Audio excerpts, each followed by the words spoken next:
Aminin na natin, andito na tayo sa era na kung saan nag-i-innovate ng mga bagay-bagay. Andyan ang mga kotseng electric, kung ano-anong mga AI, at big bike na para bang semi-automatic tulad nitong Honda CB650R.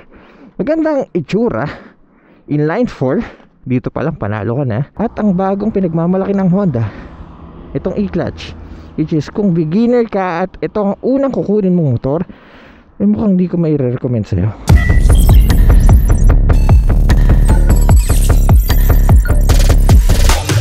Kaya tayo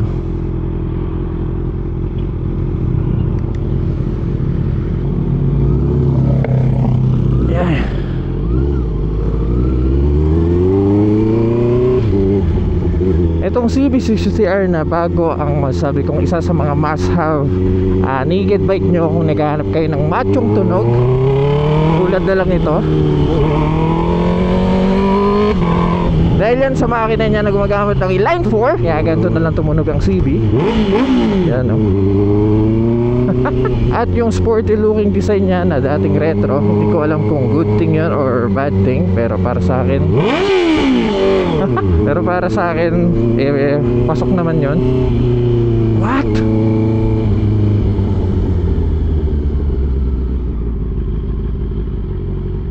Opo, kakayanin kaya ni Chivas to. Hindi matigas na tong lupa na to. Buti matigas to, malambot to. Malambot nga. At sige tropa, kaya mo yan. Yan, dulas na dahil sa bagyo gumuho yung mga lupa. Puro landslide tsaka mga puno bumagsak. Bago ko sabihin ang mga rason kung bakit hindi ko may recommend sa ito, gusto ko lang muna sabihin sa inyo ulit kung paano gumagana ang e-clutch ng CB. Ito yung device na kung saan para bang naka semi-automatic na yung motor at hindi ka napipiga sa clutch. By default ang e-clutch nito, naka-enable lang e-clutch. Teka, ito tayo dito, pakita ko sa inyo saglit. Puro ba to? So once na umupo ka sa bike, once na pinitik natin tong susi, mag-on yung display.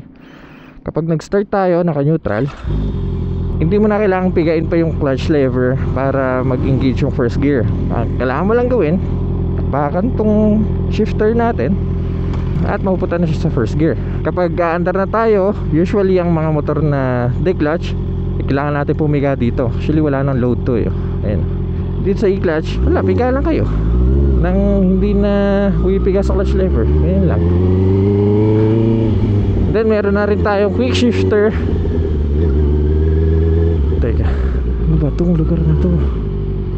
What? Talisay, no! Meron din tong tinatawag na quick shifter na kung saan hindi niya na kailangan i-close yung throttle or pumiga sa clutch para magpalit ng gear na pataas. So first gear tayo. Usok lang. Second gear. Yan, diba? Kumagat na agad yung second gear. Third gear. Meron din tayong auto blip. Yun yung feature na kung saan hindi nyo na ulit kailangan mag clutch para mag downshift. Kailangan nyo lang i-close ang throttle. Sabay apak lang. Nasa first gear tayo ulit. Shifter. Yan. Yan, nasa fourth gear tayo. Babawas ako. Kung sakali naman na magmababagal kayo, sabi nating ito mukhang one way. Ayan, sabi nating hihinto tayo, full stop. Nakita nyo hindi ako pumiga sa clutch. So every time na approaching kayo sa slow speed traffic light, andar kayo, hindi na kailangan pumiga sa clutch. To make the story short, walang pakinabang to clutch lever nyo. Sa mga nagtatanong bakit pa may clutch lever, kasi pwede yung i-disable yung e-clutch. Kaya pakita ko sa inyo. Saan ba na pwede mo disable ang e-clutch? Ito at sa pinakababa. Ito, e-clutch. Pwede siya patayin. Yan na, nakapatay na e-clutch. Nakasulat dito, nasa manual mode na tayo. Kanina wala to neutral indicator lang yun nandito. May load na yung clutch lever natin. Dito na natin pwedeng magamit pa yung clutch. Ayan.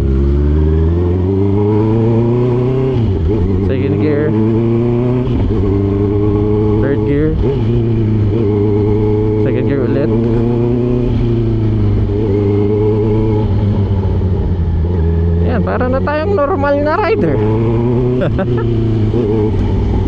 Ay, nag-aalangan akong pumorner dahil sa mga ganito. Ang daming hazard sa daan eh. Delikado. Yun nga lang, para dito sa feature na to na kailangan nyo disable lang e-clutch, hindi to fix. Ito ako dito saglit. Kasi every time napapatayin pa rin natin yung makina. Sabi natin naka-disable e-clutch ha, may M na nakasulat dito. Patayin ko yung makina. Buksan ko ulit. Yan, wala na ulit. Balik e-clutch na ulit tayo. So wala kayong taka sa e-clutch. Sayang, sinarado na tong spot na to. Dito pa naman ako nag-propose. Grabe, ang daming natumba, pati mga kable ng kuryente. Diyos ko. Kumbaga pinipilit ng CB na gamitin mo yung e-clutch. Medyo hassle lang kapag every time nabubuksan mo yung makina, kailangan pang i-disable ang e-clutch kung gusto nyo manual mode, which makes no sense para sa akin kung e-clutch ang kukunin mo tapos i-disable mo. Di sana kinuha mo na lang yung standard, which is by the way meron ng dalawang variant ang CB, yung bagong CB, isang standard na walang e-clutch at isang e-clutch. I think additional, kalimutan ko na, 40,000 ba difference? Ngayon, mapunta na tayo dun sa title. Eto guys, opinion ko lang to ha. As much as we love the e-clutch dahil mabilis na tayong matututo, hindi na tayo kailangan pumiga sa clutch, makapadali ang buhay natin, hindi na tayo mamamatay ng makina, hindi ko mai-recommend sa ito kung beginner ka at ito ang kukunin mong unang big bike mo. Para sa akin lang ha, papatayin ng CB660R e-clutch ang skills at knowledge mo para lumawak ang kaalaman mo pagdating sa pagmumotor. Ipapakita ko sa inyo. Disable natin ulit. Well, para sa akin lang kung kukuha ka ng unang big bike mo at beginner ka pa lang, napaka pa lang sa mundo ng traditional na manual na motor, mas maire-recommend ko na kumuha ka ng motor na normal lang manual transmission. Bakit? Kasi mamimiss out mo yung saya ng may clutch power ng bike sa tuwing magpapalit ka ng gear. Naka second gear ako.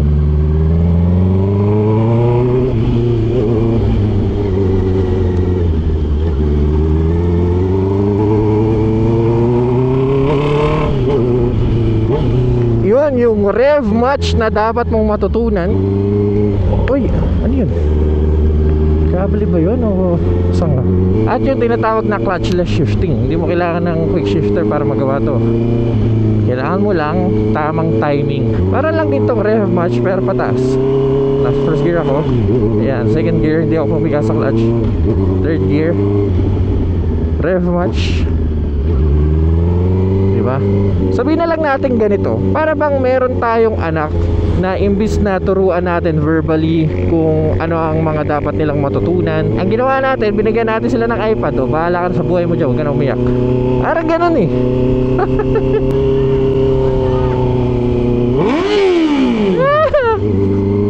Bata. Kumaga dahil sa feature na to, may spoil kayo ng bike.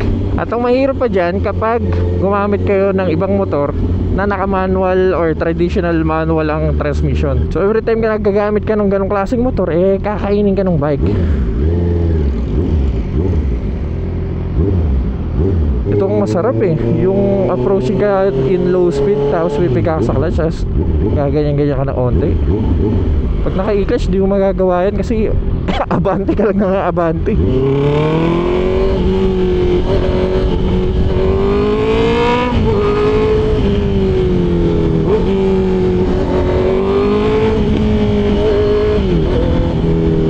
Ito, aaminin ko sa inyo honestly, kapag gamit ko ang CB660R na most of the time naka-e-clutch ako dito sa bike na to, at gagamit ako ng manual na motor, yun yung sa X10R ko, kung anong motor pa man, lagi akong nai-stall especially kapag unang andar mo yung first gear.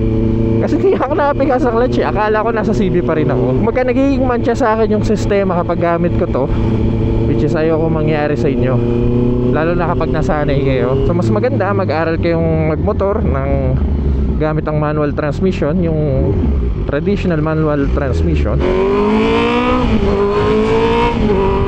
Pero aminin na natin mga Kitty-Pies, mayroon tayong kanya-kanyang reference, may kanya-kanya tayong reasons kung bakit yung iba kumukuha ng CB60R na e-clutch. Tulad ko, main reason ko, maganda ang CB60R para sa second bike. As you all know, sa mga tago-subaybay ko po sa channel, ang main bike ko po ay ang Kawasaki ZX-10R, yun yung sport bike na 1000cc. Pero dahil hirap akong gamitin yung bike lalo na in traffic at for city riding, kaya ako kumuha ng CB60R.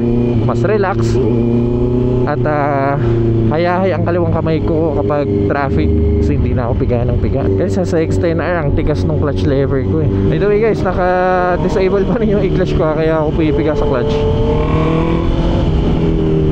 Oh, yung iba naman kumuha nito kasi gusto na lang nilang maging relax ang buhay nila. Ayaw na nila ng stress. May Jomo to sa ano? Sa top box, tama ba to? Sino to?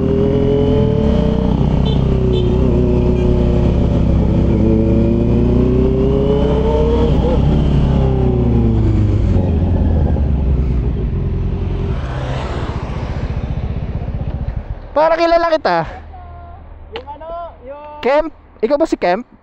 Sabi ko, may sticker ng ano ah. Kamusta po? Nag-joke time kami kayo noon, si Joyan.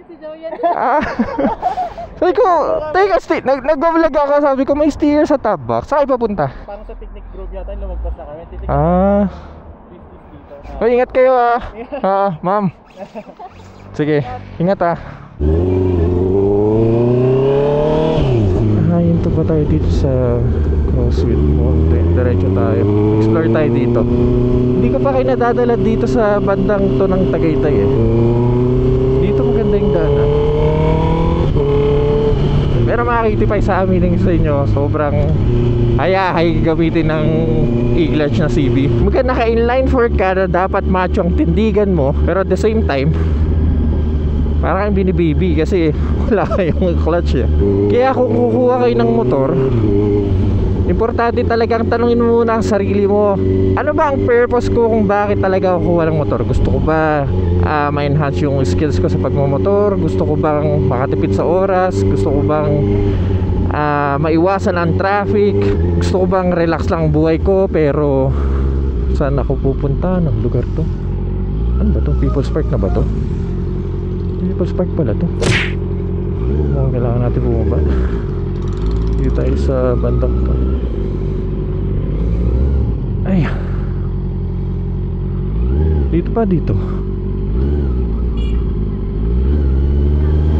Grabe yun, apat-apat sa motor. Hindi pa nidiscover ito eh. Babalik tayo sa pinag-usapan natin kanina. Gusto ko ba ng poging bike? Gusto ko ba pang tambike lang? Gusto ko ba pang long ride? Maraming factor to consider kung kukuha ka ng motor eh. Mukhang ganda yung view na yun. Pero kung beginner ka, ito ang gusto mong kuning unang big bike mo, wala na problema dun. Sundin mo kung anong nasa puso mo kasi pera mo yan. Ang sa akin lang, hindi ka matututo ng maayos kasi naka-e-clutch ka eh. Hindi mo rin may enhance yung skills mo kung beginner rider ka. Ganda dito. Ang sarap mag-breakfast ride dito sa part na to. Okay yung pang mayroon dito.